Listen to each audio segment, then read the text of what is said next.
Welcome back, everyone. It is day 2 of the photography Photoshop Daily Creative Challenge. So it's my pleasure to be here streaming live in San Francisco in the Adobe studio. My name is Terry White, worldwide design and photography evangelist for Adobe, and it's my pleasure to do this daily, first time, photography daily challenge. Now, hopefully next time we do one of these, we'll actually have you guys go out and take pictures based on the daily challenge. But today we're gonna, and the rest of the week, we're gonna concentrate on post-production of your existing photos, or you can use my samples that I provided. So a few shout outs for the people in the house. I see Mark, Michael, Voodoo Val's back again, Ejective Beaver, welcome, Susan, Daniel, Mark, Damien, Aaron Fields, Debbie, let's see, Soyog, if I'm saying that correctly, Samuel, and welcome everyone whose name I did not see or I missed because they were scrolling by so fast, and welcome Jill. So yesterday we kicked things off with the first challenge, which was just a challenge to adjust the lighting of a photo. And I gave a photo that I used from Iceland. And a lot of you, we're going to look at some of those submissions in just a moment, but a lot of you did great job on those photos. I didn't get a chance to look at every single one or comment on every single one, but I started adding my emoji in Discord to the ones that I really liked. I liked them all, but there were some that really stood out. One of the things I will point out, and it's not really a critique or a slam against any one particular person, but it's one thing I should have actually mentioned yesterday, is that a lot of the adjustments that you'll make, sometimes you can, if you're not careful, you'll adjust the slider and the picture keeps looking better and you're happy. But sometimes, depending on the effect, it could actually add artifacts like halos around different parts of the photos. So I did see a little of that yesterday, and again, I take that as my fault. I should have, said, when you go too far and you see halos, it's time to pull back a little bit. But otherwise, the submissions were great. You guys did a great job with the challenge, and I'm happy to kick off today's challenge, which is going to be converting to black and white. And we're going to do it very similar to the way we did yesterday. I'm going to bring up the same photo that you have to work with. We're going to look at various ways to do it because that's what Photoshop's all about. And people seem to like the analogy I used yesterday of a Photoshop being a buffet, and you take from the buffet the things or techniques you like from it and put back the ones that don't work well for that photo or work well for you. There is no right or wrong, it's just there's a way and sometimes there's a better way, but both will end in the same result, or a result that will get you to the end of the challenge.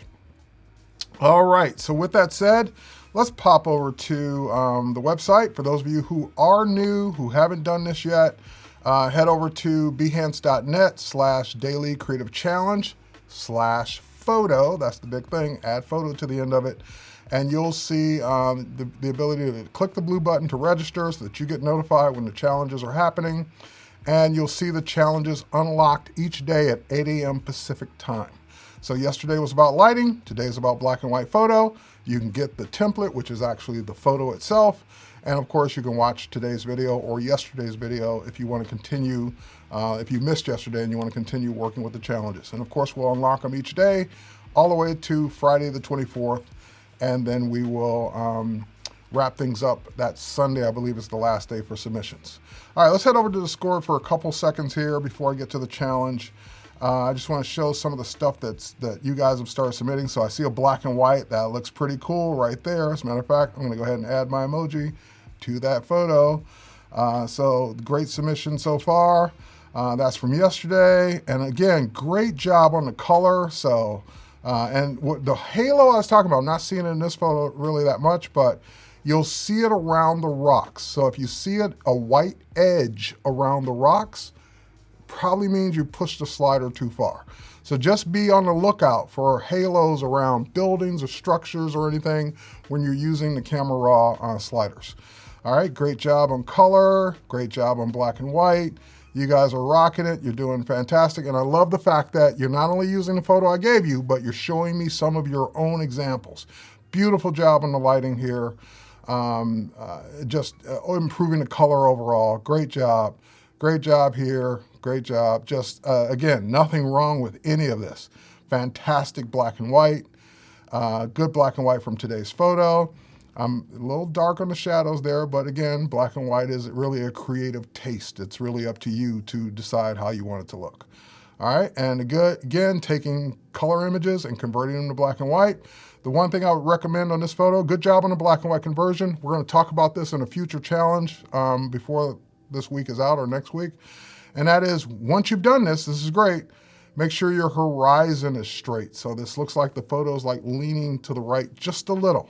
So just a quick tweak with that, and we're going to show you how to do that in one of the challenges. Good job, great. And I could go on and on and on. Great comparison, color to black and white. That's the photo we're going to be doing today. And great job yesterday as well. So like I said, I've looked through a lot of these already, and I've given my emojis to the ones I've seen that I really liked. I'm not a cat fan, but that was a great job. And good job on just everything we've done so far. So with that said, let's dive in, and I'll keep looking at these a little bit later today. I'll give you some more feedback. But let's dive into today's challenge since I'm limited on time. All right, so let's jump over to the image that you guys have to work with, which I believe is the Eiffel Tower that I shot. This one. And believe it or not, this is an iPhone shot. Like I was literally walking by on a sidewalk and just tap, click, and that was it. So it was okay. You know, not going to win any awards, but it's a good example of a photo that I might want to see in black and white. And let me explain why you would convert to black and white before we get into the various ways of doing it. Black and white is one of usually two things. It's a creative way of looking at a photo, meaning I want to add some nostalgia to it. I want to add a classic look to it. I want to, maybe the color is distracting and it would look better in black and white. It's usually good for structures like towers and things like that. It's good for landscapes. It can be used for people as well. We've been doing black and white photos for decades. But it's really a creative choice. You don't ever have to convert to black and white. You can convert every photo to black and white. It is really up to you. If you think the photo looks better in black and white, by all means convert it. However, when you convert to black and white, it's really then about adding all the special sauces to make the black and white look great. So another food analogy. All right, so with that said, time to take a look at most of the ways. I can't guarantee it's all the ways of converting to black and white, but we'll start with the very beginning ways, some ways that are okay, some ways that are better, and then of course the way that I do it. All right, so let's start with the very first way you would have converted to black and white from Photoshop day one, and it's the worst way. So let me show it to you so you'll never do it again. Image, mode, grayscale. When you choose this, you're actually physically changing the mode of the photo from an RGB to, you're getting rid of all color possibilities whatsoever, and you're converting it to black and white. As a matter of fact, when you run this option now in Photoshop, it's even gonna pop up with a warning. You really want to discard the color information?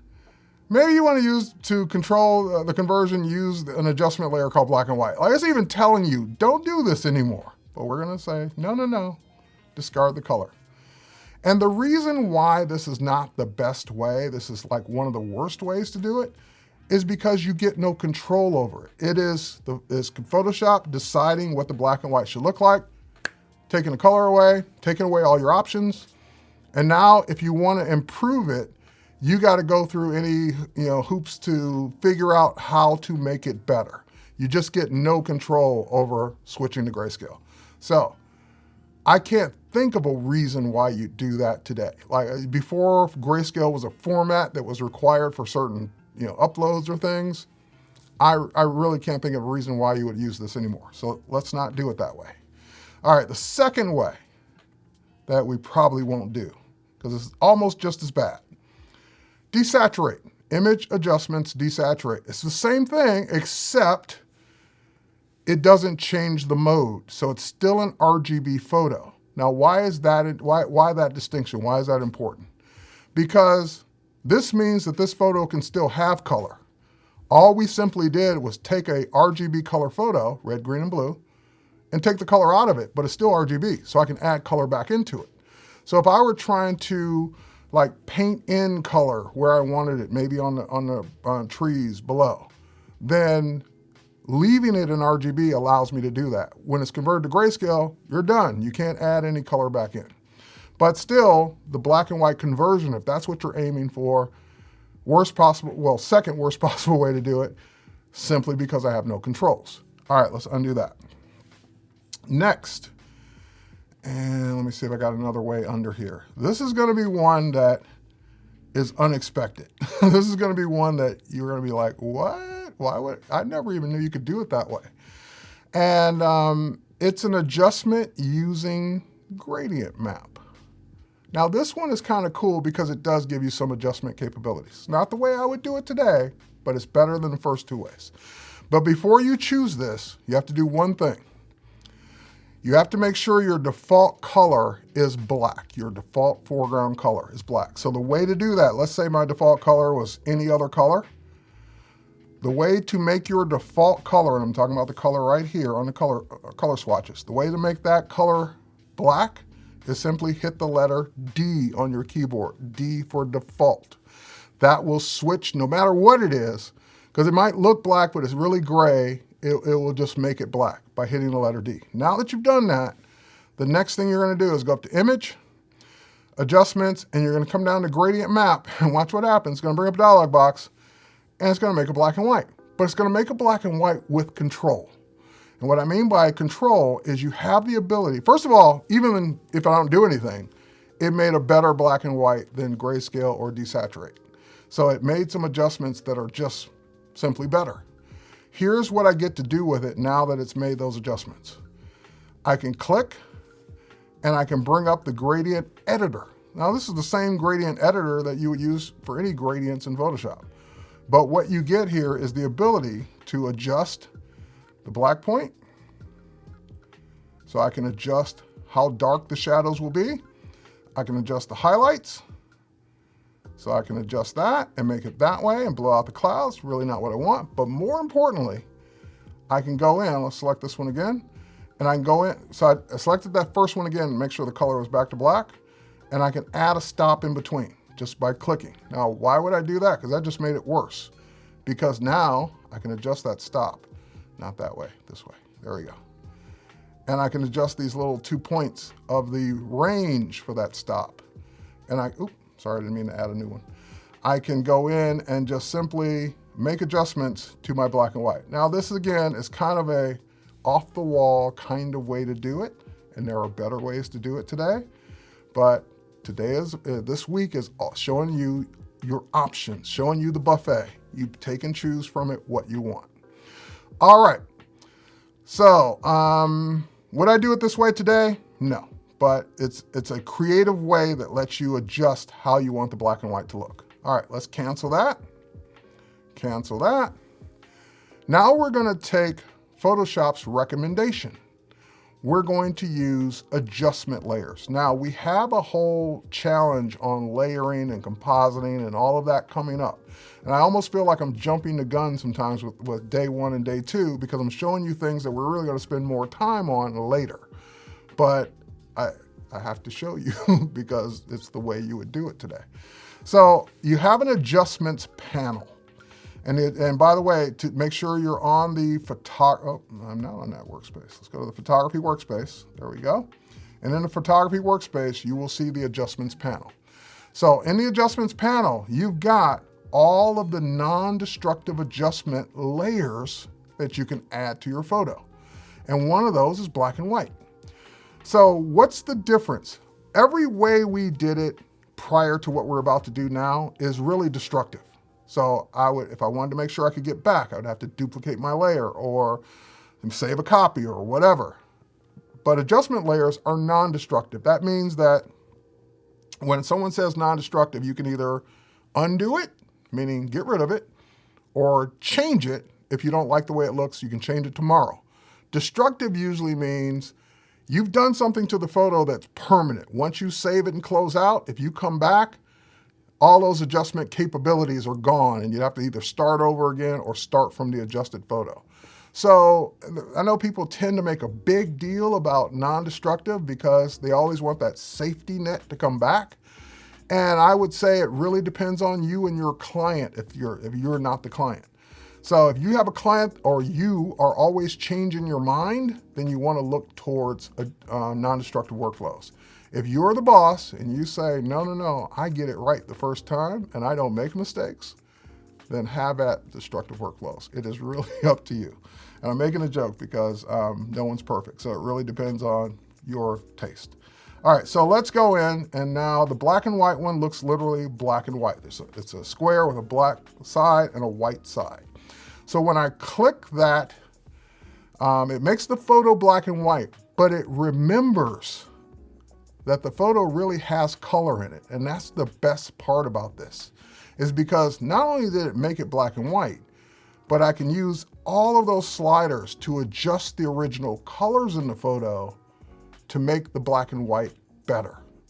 So let's go in, and now, if you remembered what the colors were in the photo, then you can just go right to those sliders. So I'm pretty sure those trees were green, so I can go to the greens in the photo and adjust. And it will adjust the photo accordingly. So it's adjusting the greens in the photo. I'm pretty sure the clouds in the lower left corner were blue. So if I adjust the blues get adjusted. Now, unfortunately, with this technique, you don't get to pick only the right tree versus the left tree. It's just all green. It's just all the blues in the photo. But at least you do get the ability to adjust overall by color. Now, what if you don't remember? What if you can't guess the right slider? Maybe it's green, but maybe it's a little blue mixed in. Maybe it's a little cyan mixed in. Maybe it's a little yellow mixed in, and you don't remember exactly what color it is. Do I have to turn it off and turn it back on to see what it used to be? No. You actually have this very fun targeted adjustment button, the one with the little finger and the arrows on both sides. That's your targeted adjustment. That says, whenever you see that in a dialog box, that says, you click this and you can use your finger to adjust, and I will adjust the right sliders because I know what color it used to be. So if I click that and I come down here to the tree, oh, did I click it? If I click that and I come down here to the trees, I get a little eyedropper, but all I'm gonna do is just drag left or right. When I drag left or right, look, it's adjusting that color. And it's being very specific. Look, it's adjusting the yellow slider because it thinks there's some yellows in that area, and maybe there are. Well, obviously there are because it's doing it. So it's adjusting based on what I'm dragging on, the color that I sample. So I take the same target adjustment and go over here to the clouds and start dragging, and look, it's adjusting the blues as well it should. So I can bring that down to kind of bring some more clouds back into this photo. And same thing, if I go to the tower and click, oh, well, it thinks that's the reds in RGB. So it's adjusting the tower based on that. So the targeted adjustment really lets you fine tune your black and white to get it exactly the way you want it to be. All right, we are already running low on time. So adjustment layers, let me explain one more thing about them before we move on to the final way to do this. All right, so when I added that adjustment layer, it added an adjustment to the photo. It added the adjustment layer and a mask for that adjustment layer. And again, we have a whole challenge on masking and all that. And you can see it added it to the photo below. So any layers below are gonna get this black and white adjustment. So that means I can turn it off at any time. And now I can see the yellows in there. There were some yellows in there. I can turn it back on at any time. I can, if it were hidden, I can double click to get back to those sliders and keep adjusting. I can get back to the targeted adjustment and keep adjusting. But more importantly, and you'll learn more about this as we go forward, if you click the mask icon, let me bring up my tablet here. If you click the mask icon, then you can actually use a black paintbrush. So I'm just hit the letter B, I'm on the black color, and I can go in and I can say, I would love to bring some color back in this area. So now it's not just a black and white, it's got some trees in it. So that's the cool thing about adjustment layers is that they come with a built-in mask, so you can mask off parts of the adjustment to make it what you want. If you don't like the adjustment that you masked, hit the letter X to go back to white, so X will toggle between black and white in your colors, and we can say, no, no, no, make this black and white again, and I can just paint that out. So that's just a cool bonus tip. That really wasn't part of what we're going to do today, but I decided to show you. All right, last but not least, let's turn that off and let's do it the way I would do it today. So that's one way I would do it today in Photoshop. The other way is for people that you would rather see a series of black and whites and pick the one you want.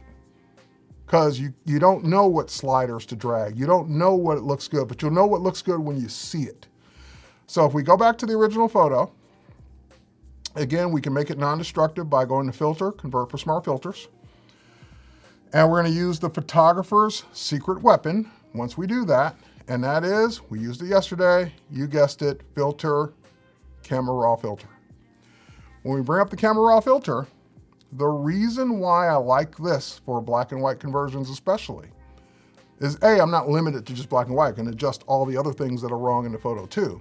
But more importantly, for those that are say, I won't know it till I see it, if you go to Profile and you go to Browse, so there's a Profile menu, click Browse, that'll bring up your favorites, but more importantly, it'll bring up a whole black and white section.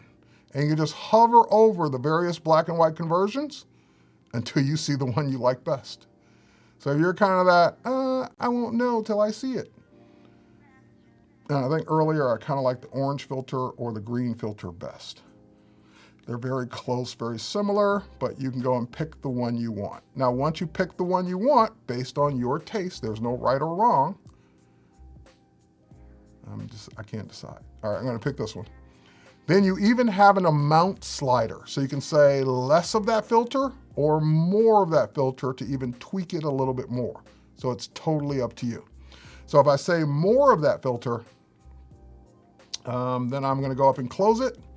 And now I have all the rest of my Camera Raw things to do while I'm here. So for example, we mentioned yesterday, especially on a day like this, we can bring up a little dehaze to kind of bring back some of that sky. We can also adjust the exposure. If you thought it was overexposed or underexposed, you can bring that back up. We were adjusting the lighting yesterday using the shadows. So if you want to bring out the shadows or not, you can tweak all of these things right here in the Camera Raw filter. Once you're done, click OK. And how do you know you're done? You like it. That's when you're done. If you like it, you're done. If you're happy with the way it looks, you're done. All right, so at this point, and I'm almost out of time, you would do your export. So we talked about this yesterday. You're gonna do your save for web under export, save for web legacy.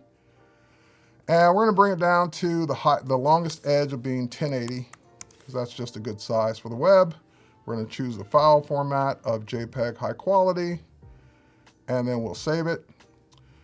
We'll save it out to the desktop, and it's already day 2 black and white. Give it a name, and then you're gonna head over to Behance, and in Behance, you're gonna create a project. You're gonna upload the files, go out to the desktop, get the black and white. It's gonna upload. You're gonna hit continue, and then you're going to, did it not pick up the preview from that? Interesting. Oh, it needs to be at least 800 pixels wide. So go back and make it 800 pixels wide, give it a name, and make sure when you get over to the tab for the keywords, you put in PS Daily Challenge. That's the keyword we want to use. So, and again, if you forgot that, it is on the website. So with that, I am unfortunately out of time. Stick around for Eunice Wu. She will be up next doing more Photoshop for the Adobe live stream. Thanks everyone, and good luck on your challenge today. Go make some good black and whites. Show me what you've done.